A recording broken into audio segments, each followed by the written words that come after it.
오늘 우리에게 주시는 하나님의 말씀은 로마서 8장 17절에서 18절에 있는 말씀을 함께 두 절밖에 안 되니까 합독하도록 하겠습니다.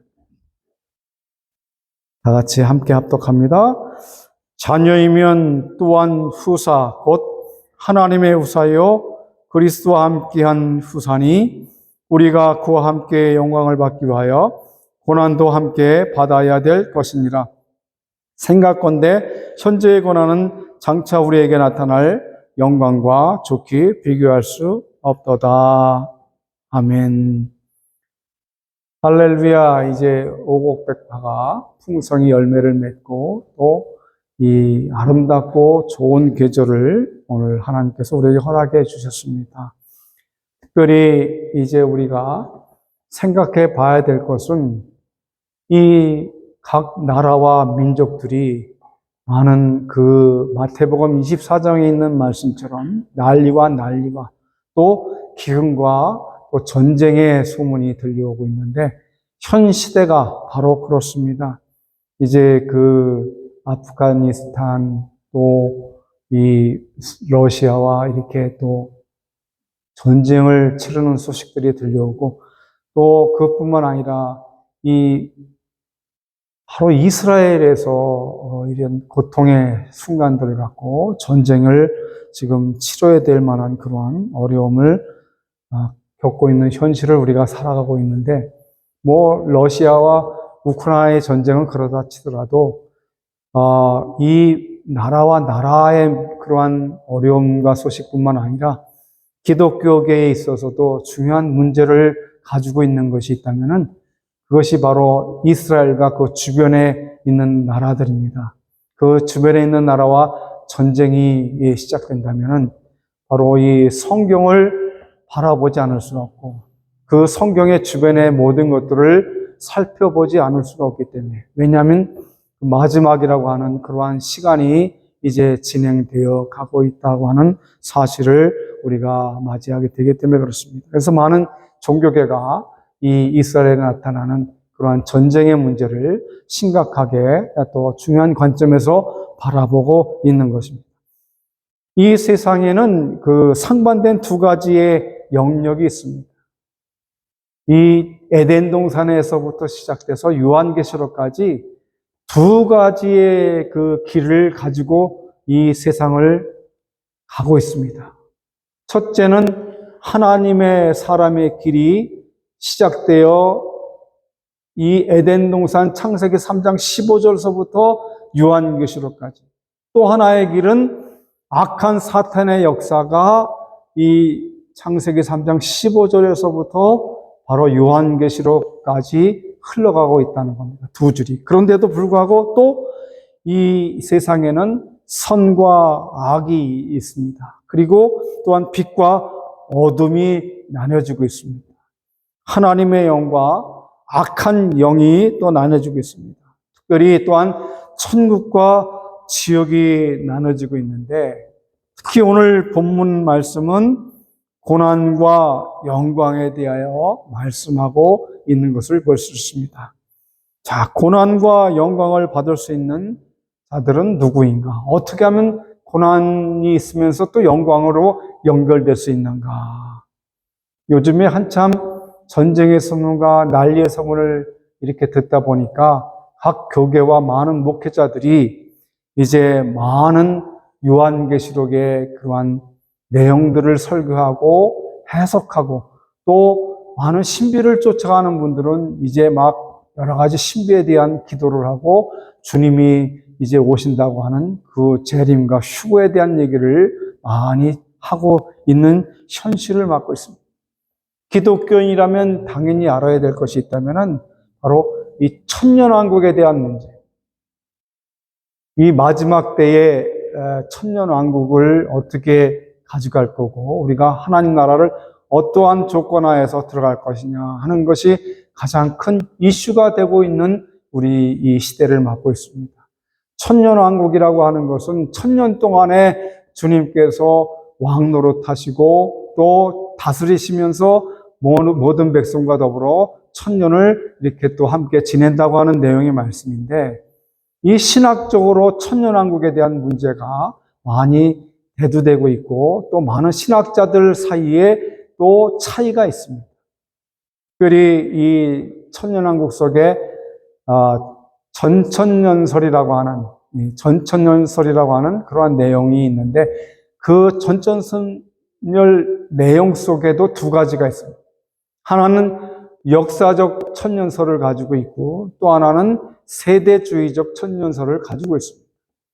역사적 전천년설이라는 것은 바로 우리가 이 다니엘서에서 예언하고 있는 7년 대환란이 지난 다음에 예수님이 재림하셔서 그 하나님의 백성들을 천국으로 인도하시겠다고 하는 내용이 바로 그 역사적인 전천년설입니다. 그래서 전 3년 반, 후 3년 반 속에 환란과 고통이 7년 대환란이 나타난다.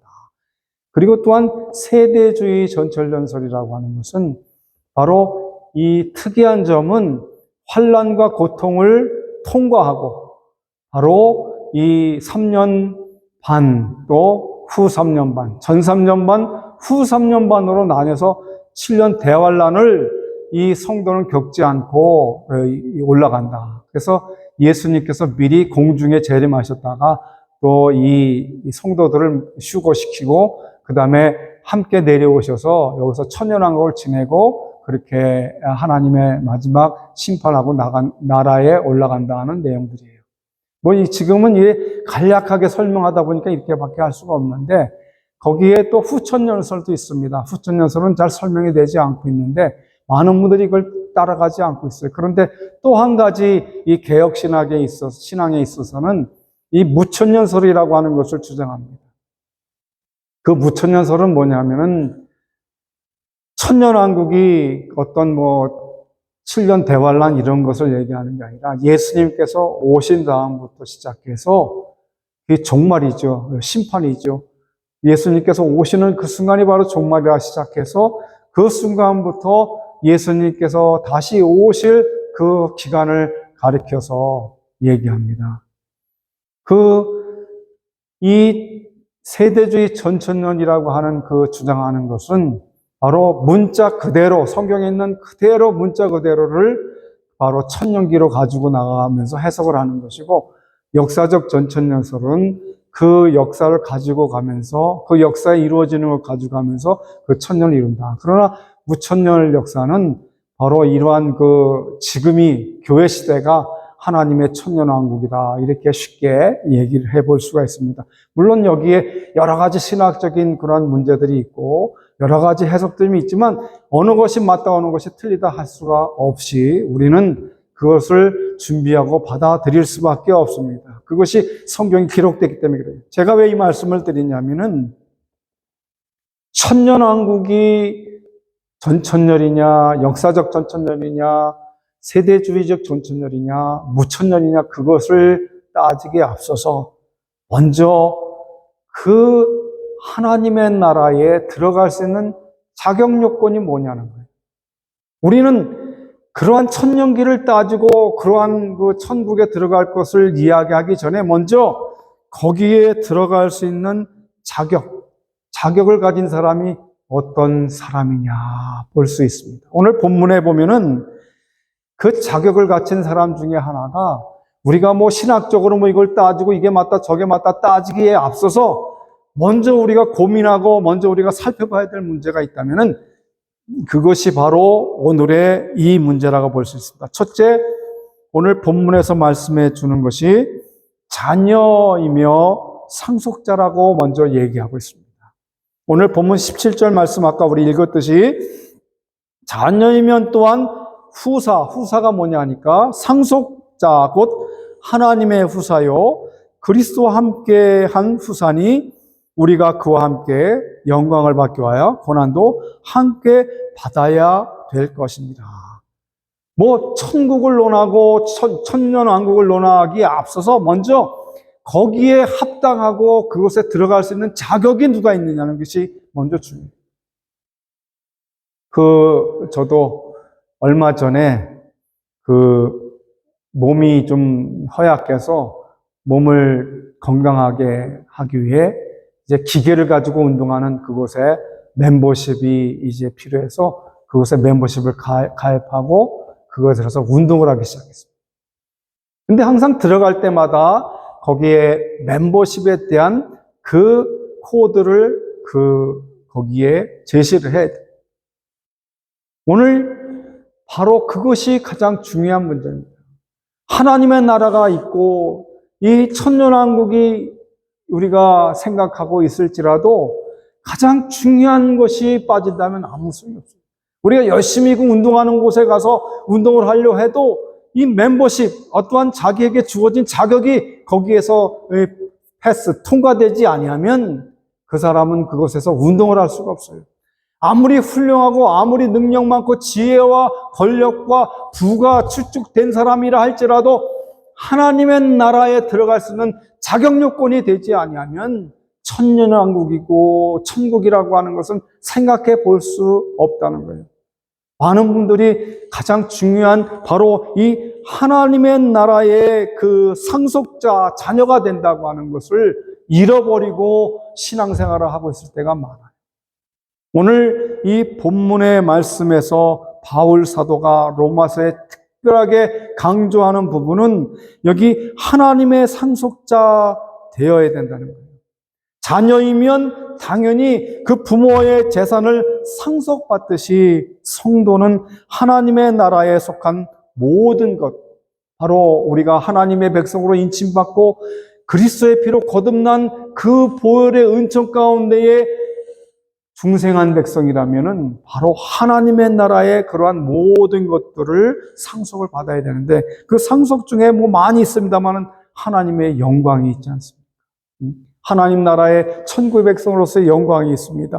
그리고 하나님의 사랑이 거기 있습니다. 능력이 있습니다. 지혜가 있습니다. 이러한 것들을 우리가 상속받아야 된다는 거예요. 약속입니다. 커버넌트라고 하는 이 언약입니다. 하나님과 우리와의 언약. 예수 그리스도를 믿고 그를 따르고 그의 백성이 됐을 때에 바로 이 천국의 열쇠를 우리에게 주겠다고 하는 약속이에요. 그래서 제일 먼저 되어야 될 것은 우리가 거듭나서 하나님의 자녀가 되어야 된다는 거예요. 그래야 상속을 받을 수 있다는 거예요. 그런데 이 상속은 어떻게 받느냐 하니까 그리스도와 함께한 상속자라 이렇게 해요. 그리스도께서 고난받으시고 십자가에 못 박혀 죽으시고 부활하신 후에 이미 이 상속을 우리에게 해 주셨다는 거예요.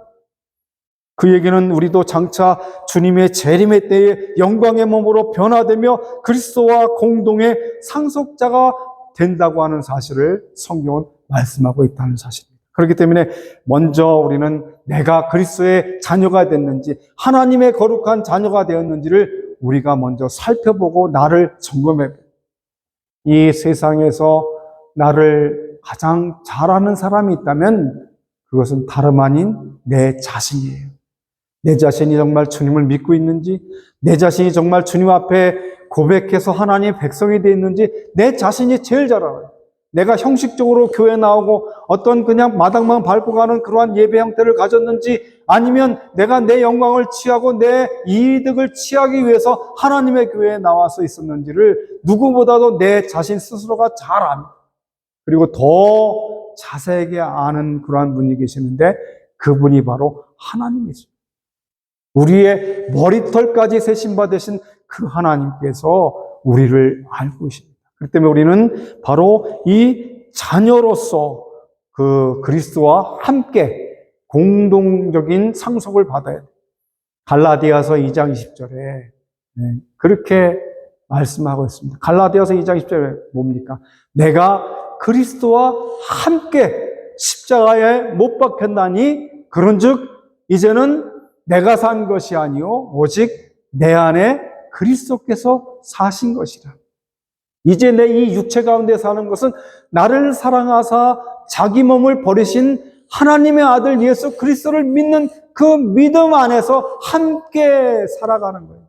그렇기 때문에 함께 하나님의 나라의 유업을 받을 상속을 받을 공동의 상속자가 되었다고 하는 것입니다. 고린도전서 15장 51절에서 52절의 말씀을 바라보면 보라 내가 너희에게 비밀을 말하노니 우리가 다 잠잘 것이 아니라 여기에 이 바울 사도는 성도가 이 많은 사람들이 죽었다고 얘기했지만 성도는 죽었다고 얘기하지 아니하고 잠잔다는 거예요. 잠깐 자다가 일어난다는 거예요. 그래서 그것을 부활.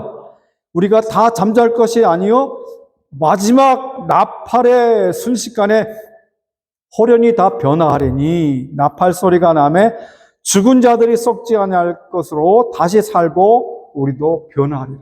이게 우리의 신앙의 가장 중요한 우리의 믿음의 관점이 바로 이 부활에 가서 있다는 사실. 부활이 없으면은 이 우리의 믿는 것이 헛수고예요. 이 우리가 믿고 따르는 예수 그리스도의 부활이 없다면 우리는 이 세상의 허망한 것을 쫓아갈 수밖에 없다는 거예요. 오늘 다 잠잘 것이 아니요 마지막 순간에 호련히 다 변화한다고 그랬습니다. 죽은 자들이 먼저 일어나고 그 다음에 우리의 몸들이 변화가 순식간에 되어서 하나님 나라에 올라간다고 하는 겁니다. 썩지 아니하는 몸으로 변화되고 우리도 그 새롭게 변화돼서 하나님 나라에 올라간다고 하는 사실이에요. 그게 그리스도와 함께 상속받은 자라는 거예요. 주님이 부활하셨듯이 우리도 부활한다고 하는 사실이에요. 우리도 부활해서 거룩한 영체로 하나님의 나라에 올라간다는 이 부활의 신앙이 중요하다는 것이죠. 우리가 또 고난과 영광이라고 하는 그러한 내용을 가지고 우리 제목을 잡고 이 말씀을 드리는데 둘째로 우리가 생각해 봐야 될 것은 이 고난이라고 하는 겁니다. 고난의 의미가 뭐냐? 이 고난은 우리가 늘 함께 가지고 살아가야 되는 것 중에 하나입니다. 시편 119편 71절에 이렇게 시편 기자는 고백을 하는데 고난 당한 것이 내게 유익이라 이로 인하여 내가 주의 율례를 배우게 되었나이다. 고난당함이 유익이다. 첫 번째 이 고난당함이 유익이다.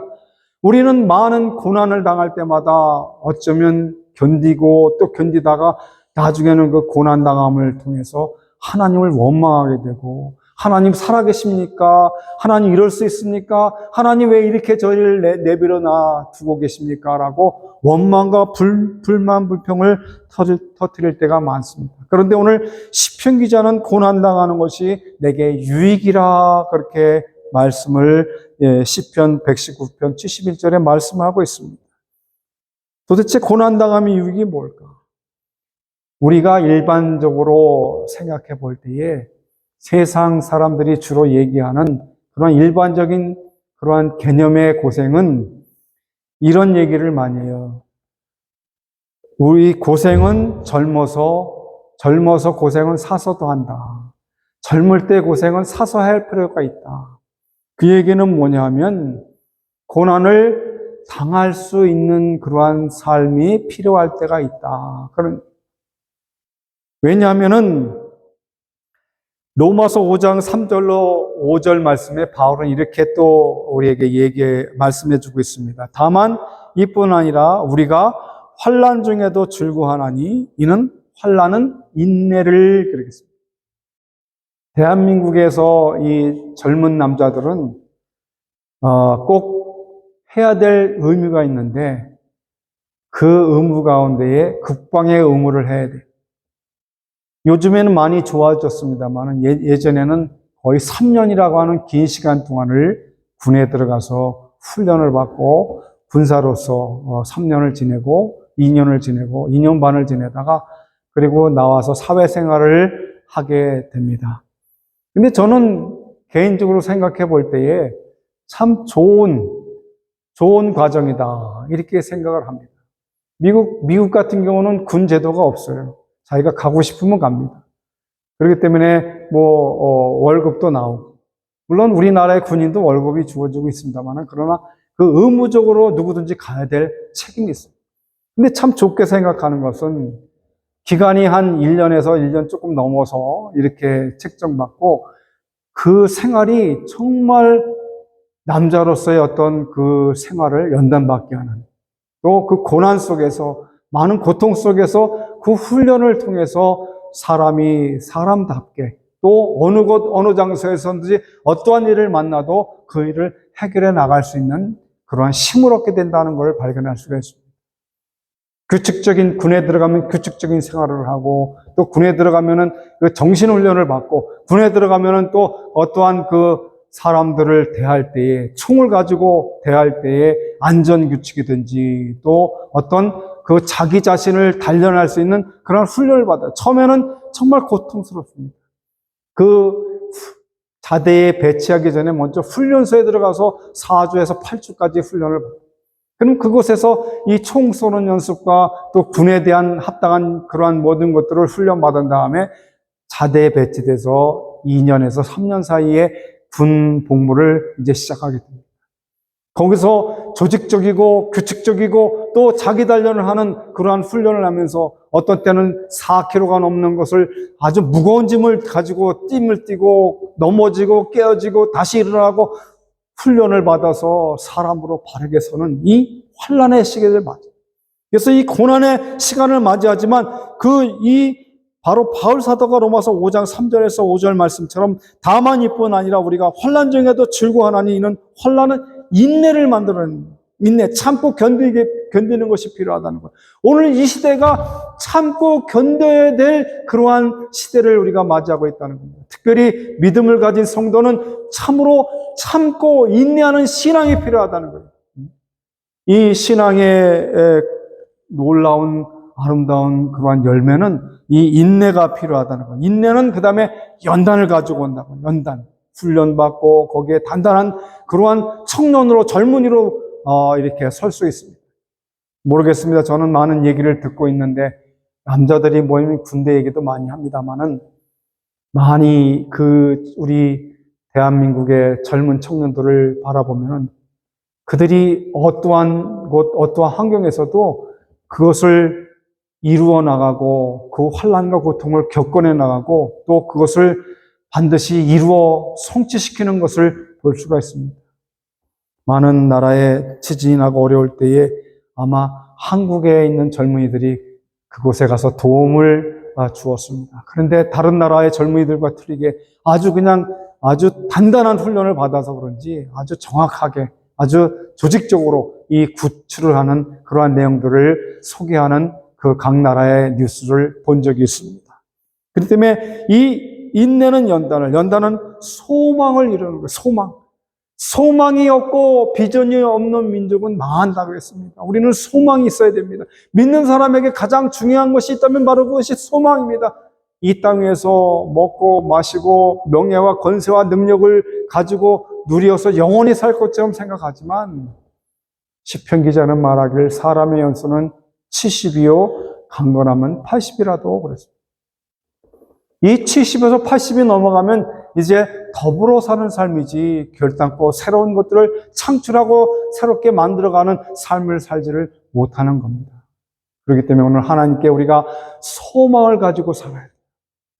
이 땅 위에서의 소망이 아니라 하나님의 나라의 소망. 이제는 내가 마지막 때의 마지막 시간을 세상에 여행을 하고 세상 것들을 먹고 마시고 즐기는 것이 아니라 하나님 앞에서 남은 시간을 잘 조정받고 하나님 앞에서 잘못된 것을 회개하고 하나님 앞에서 바르게 행하지 못한 것들을 바르게 기록하고 하나님의 나라와 그 백성들을 향해서 복음 전파하고 그들을 위해서 수고와 헌신을 아끼지 않는 삶을 통해서 하나님 나라를 향해서 한 걸음 한 걸음 나가는 소망의 성도가 되어야 된다고 하는 겁니다. 이 고난 이전에는 타락의 길을 걸었다고 시편 기자는 말합니다. 고난을 통해서 자신의 삶이 말씀으로 돌아오게 되었고 하나님의 긍휼하심을 체험하게 됨을 시편 기자는 그렇게 고백을 하고 있습니다. 그가 전쟁에 아마 다윗 같은 경우는 너무나도 심한 고통을 받았어요. 왕이 되기까지 이 목동으로 시작해서 얼마나 많은 죽음의 고비와 또 전쟁의 고비와 또 하다못해 자기 아들이 데모를 하고 반란을 일으켜서 자기를 죽이고 왕이 되려고 하는 그 너무나도 아프고 슬픈 그 시간들을 맞이했기에 이 다윗은 고난 이전에는 타락의 길을 걸었으나 고난을 통해서, 그 많은 고난을 통해서 하나님 앞에 더 나아가게 됐다. 그러면서 주의 율례를 배웠다. 이러한 고난의 체험들을 통하여 말씀을 믿게 되었고 가르침을 받아 낮아졌다고 고백을 하게 되었습니다. 시편 119편 8절에서 10절 말씀을 보면은 내가 주의 윤리를 지키오리니 나를 아주 버리지 마옵소서. 청년이 무엇으로 그 행실을 깨끗게 하리까? 주의 말씀을 따라 삼갈 것이니이다. 10절 말씀이 참 중요한 말씀이에요. 내가 전심으로 주를 찾아싸우니 주의 계명을 그 주의 계명에서 떠나지 말게 하소서. 이렇게 오늘 우리에게 중요한 것이 바로 여기 있습니다. 우리가 이 하나님의 나라와 그 마지막 말세를 얘기하고 거기에 대한 것을 설교를 듣고 준비해야 됨에도 불구하고 먼저 우리가 생각해 봐야 될 문제가 내가 그리스도와 더불어 그렇게 고난 속에서 하나님의 말씀을 떠나지 아니했는지. 오늘날 수많은 설교자들이 설교를 하고 많은 성도들이 교회를 찾아 나와서 예배를 드리고 있지만은 정말 이 시간에, 이 시대에 먹을 양식이 없어서 기근이 아니고 마실 물이 없어서 기갈이 아니라 살아계신 하나님의 말씀이 정말 없기 때문에 정말 유튜브를 키면 수많은 설교와 신학적인 문제와 많은 종교적인 문제를 내놓고 강의하고 있습니다. 그렇지만 그 가운데에 나와 관계된 것. 그 사람들이 얘기하는 것이 문제가 아니라 내 자신이 가지고 있는 믿음은 무엇이고 내가 누구를 믿고 있고 누구를 바라보고 있고 어디를 향하여 나가고 있는지를 우리가 반드시 깨닫고 자신을 돌아보지 아니하면 헛된 것을 쫓아갈 수밖에 없다는 것입니다. 그렇기 때문에 고난은 참으로 중요하다. 왜 그러냐면은 이 초대교회의 성도들은 예수 그리스도를 믿는 그 믿음 때문에 박해와 고난을 많이 받았습니다. 물론 영화 속에서도 나오고 있고 많은 이야기 속에서도 나오고 있고 역사의 책에서도 나오고 있지만 그러나 하나님의 말씀인 성경에서 특별히 바울 사도가 썼는지 안 썼는지 이렇게 많은 사람들이 작자가 미상이라고 얘기하는 히브리서 11장 36절에서 38절의 말씀을 보니까 이렇게 기록을 하고 있습니다. 또 어떤 이들은 실험과 채찍질 뿐만 아니라 결박과 옥에 갇히는 시험도 받았으며 무엇 때문에? 예수를 믿는다고 하는 것. 예수를 하나님 주인 왕으로 섬긴다는 것. 예수를 심판주로 섬긴다는 것. 예수를 나의 구주로 믿었다고 하는 그것 때문에 여기에 어떤 이들은 실험과 채찍질 뿐만 아니라 결박과 옥에 갇히는 시험도 받았다고 얘기합니다. 그리고 어떠한 돌로 치는 것과 톱으로 켜는 것과 시험과 칼에 죽는 것을 당하고 양과 염소의 가죽을 입고 유리하여 궁핍과 환난과 확대를 받았다고 그랬어요.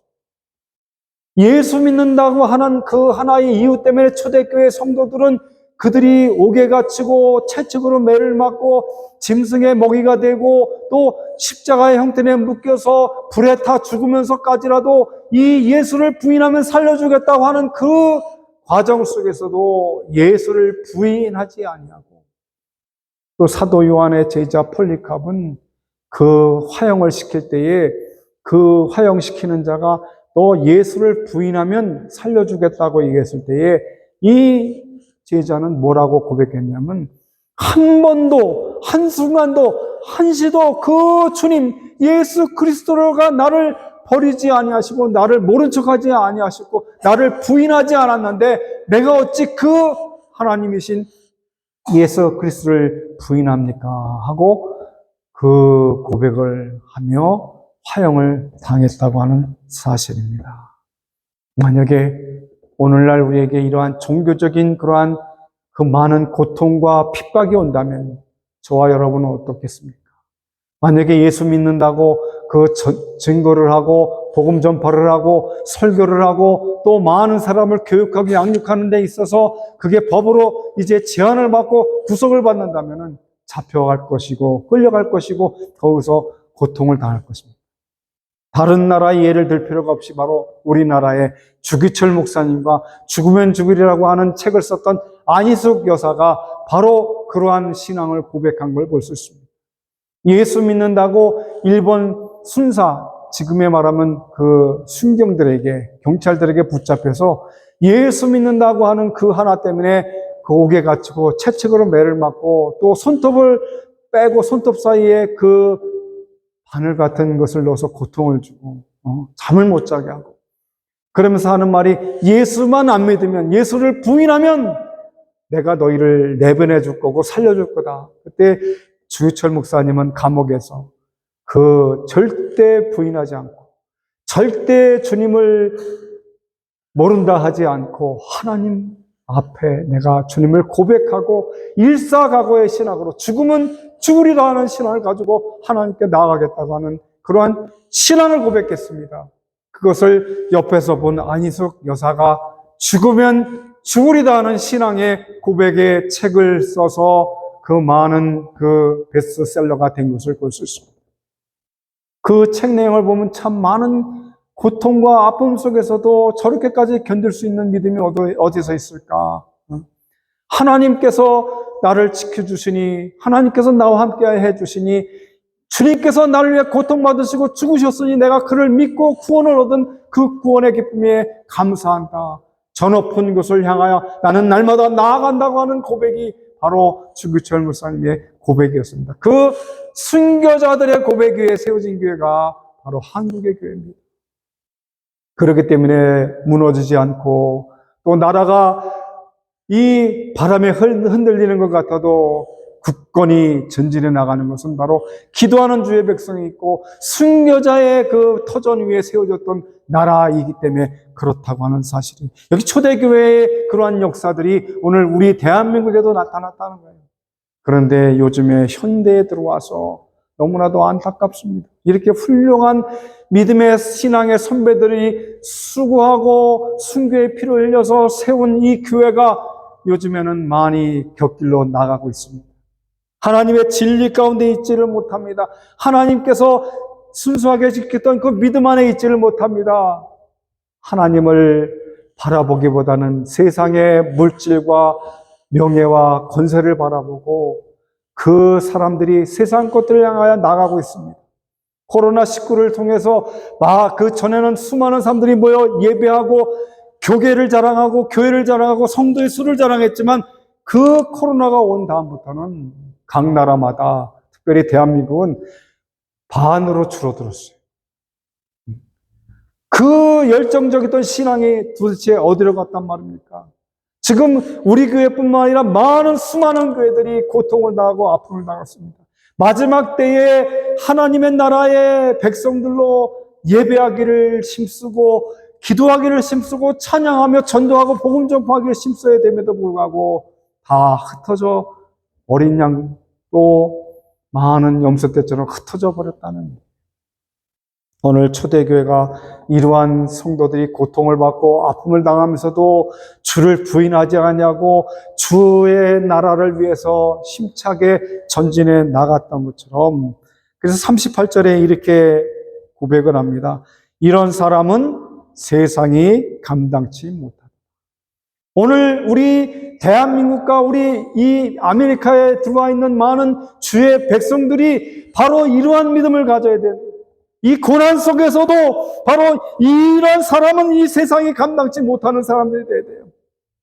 쓰러질 것 같으나 다시 일어나고, 넘어질 것 같으나 다시 일어나고, 좌절하고 낭망되고 실망될 것 같으나 다시 힘을 내서 하나님의 나라를 바라보고 복음을 전파하고 다시 모여 하나님을 예배하는 거룩한 백성으로, 천국 백성으로 살아가야 된다는 거예요. 저희가 광야와 산중과 암물과 토굴에 도망을 하고 피하면서도 이 믿음을 잃지 않았다고 하는 겁니다.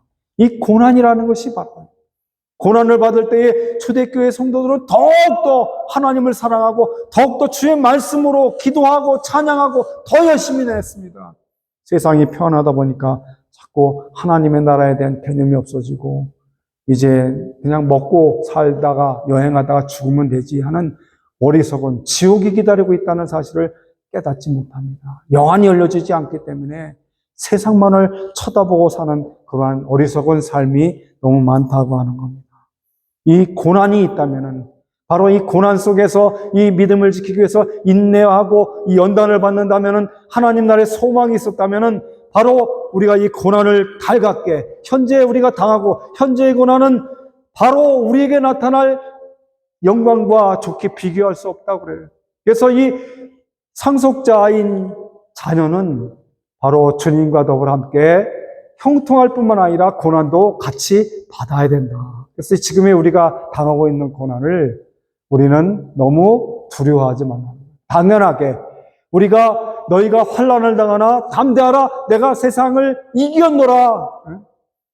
천년기설에서 예수님 오시기 전에 우리가 데려감을 당하면 기쁘고 고난 속에서 우리가 주님 앞에 가면 또 어떻습니까? 고난을 당하든 안 당하든 우리가 하나님을 내 속에 예수님을 내 속에 믿고 고백했다면은 하나님의 백성이 됐다면 언제건 어느 때건 하나님 데려가실 것이 당연한 것인데 그걸 걱정하고 염려할 필요가 없어요. 내가 지금 어떻게 살 것이고 어떤 사람으로 살 것이고 어떠한 하나님의 백성이 되어야 될 것인 것을 우리가 살아가게 된다는 것이 중요한 겁니다. 마지막 셋째는 바로 고난과 그 고난이 있었다면 바로 영광이 있다고 하는 사실입니다. 영광, 기쁨이 있다는 거예요. 베드로전서 5장 1절에서 4절 말씀을 보니까 너희 중 장로들에게 권하노니 나는 함께 된 장로요 또 그리스도의 고난의 증인이요 나타날 영광에 참여할지로다 그랬습니다. 베드로는 그렇게 아주 그냥 굉장히 귀한 말씀을 증거하고 있습니다. 너희 중 장로들에게 권하노니 나는 함께 된 장로요 그리고 그리스도의 고난의 증인이요 그 영광에 나타날 그 참여할 자가 되었다 이렇게 고백을 해요.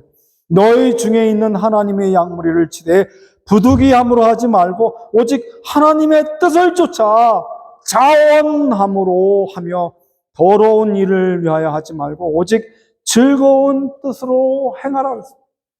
하나님의 맡은 귀한 청지기 사역이 그냥 억지로나 힘들게 하지 말라는 거예요. 그 양무리들이 그 모든 것들을 목양하되 그 부득이함으로 하지 말고 또 이 억지로 하지 말고 자원함으로 감사함으로 기뻐하는 마음으로 하는 거 아닙니까? 맡기운 자들에게 주정하는 자세를 하지 말고 오직 양무리의 본이 되라. 그리하면 목자장이신 하나님 주님 예수 그리스도께서 나타나실 때에 시들지 아니하는 영광의 멸관을 얻게 해주겠다고 하는 말씀이에요. 고난이 있다면 이 열매가 있습니다. 고난이 있다면 영광이 있습니다. 수많은 한국의 어머님과 아버님들이 바로 자기가 고통을 당하고 자기가 많은 수고의 땀을 흘리더라도 자기 배가 고파도 내 자식만큼은 훌륭한 인물로 만들겠다 해서 많은 수고와 땀을 자식들한테 다 남겨주고 그들은 공부하게 하고 그들로 하여금 훌륭하게 성장되게 해서 바로 이 대한민국이 참 어느 나라보다 굉장한 발전과 많은 젊은이들이 뛰어난 그 우수성을 가지고 전자산업부터 시작해서 모든 사회, 경제, 정치, 모든 종교 분야에 이르기까지 훌륭한 삶을 살아가고 있는 걸 볼 수 있습니다. 오늘 부모님의 희생이 있었던 것처럼 그 많은 사람들의 희생과 노력이 있었던 것처럼 그 고통의 시간을 많은 우리 형제와 자매들이 지내왔을 때처럼 그 무엇보다도 이 고통의 시간이 지금은 이제 영광의 시간으로 바뀌어가고 있다는 사실. 오늘 교회 생활도 마찬가지입니다.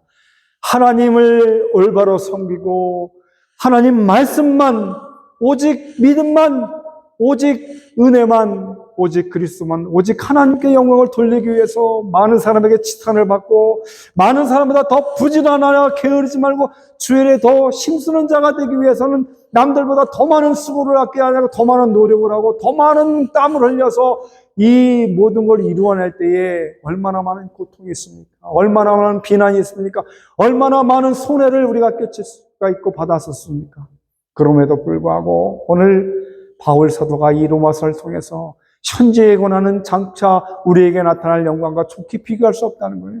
믿음을 지키기 위해서, 이 말씀을 지키기 위해서, 이 말씀 안에서 살기 위해서 얼마나 많은 고통과 아픔이 따라오고 얼마나 많은 수고의 땀이 흘러야 됨에도 불구하고 우리는 그것을 기뻐하며 즐거워하며 견뎌내는 것은 바로 하나님의 나라가 있기에, 천국의 소망이 있기에, 천국의 영광이 있기에, 주님께서 마지막 그리스도로 심판해 주러 오실 때에 할렐루야 아멘 주 예수여 어서 오시옵소서 하는 이 마라나타의 신앙이 있기에 우리는 힘을 다하고 마음을 다하고 성품을 다하고 목숨을 다해서 하나님을 예배하고 하나님의 말씀을 지키고 하나님의 나라를 향하여 전진해 나가는 그런 고난의 길을 우리가 헤쳐나가면서 하나님의 나라의 영광의 면류관을 바라보고 살 수 있다는 고난과 영광이 함께 동행하고 있다는 사실을 믿으시기 바랍니다. 너무 세상에 대한 것만 쫓아가지 말고 이제 주변의 환경뿐만 아니라 마태복음 24장에 나타나는 이 말씀이 이루어져 가고 있는 이 시대에 우리는 이제 고난을 당할지라도 또 하나님 말씀에서 자꾸 예배를 피하고 예배를 향해서 하나님 만나는 것들을 막으려고 하는 악한 세력의 그 사탄들을 예수 이름으로 물리치고 점점 더 하나님 앞에 모이고 힘써서 다시 초대교회와 같은 너희가 하나님의 전에 모이기를 힘쓰고 하나님의 말씀을 가르침을 받고 교제하며 떡을 떼며 날마다 성전에 모여 하나님 앞에 예배하고 경배하고 더 가정에 들어가서는 친구하고 아름다운 교제를 나누는 하나님의 사람들로 이루어질 때에 많은 사람들이 하나님 앞에 돌아오는 놀라운 역사가 있었던 것처럼 우리 뉴저지 성석교회와 우리 성도 여러분들이 그러한 삶을 사셔서 하나님 앞에 칭찬받고 하나님이 기뻐하시는 귀한 종들이 되시기를 주의 이름으로 축원합니다. 이제 우리가 늘 하듯이 결론의 말씀을 함께 읽고 이 설교를 마치도록 하겠습니다. 현 세대를 살아가고 있는 우리에게 고난이라고 하는 것은 뗄래야 뗄 수가 없는 관계인 것입니다. 그렇지만 오히려 주의 말씀은 고난 뒤에 영광이 따라오니 고난을 잘 견디라고 바울 사도는 우리에게 권면하고 있습니다.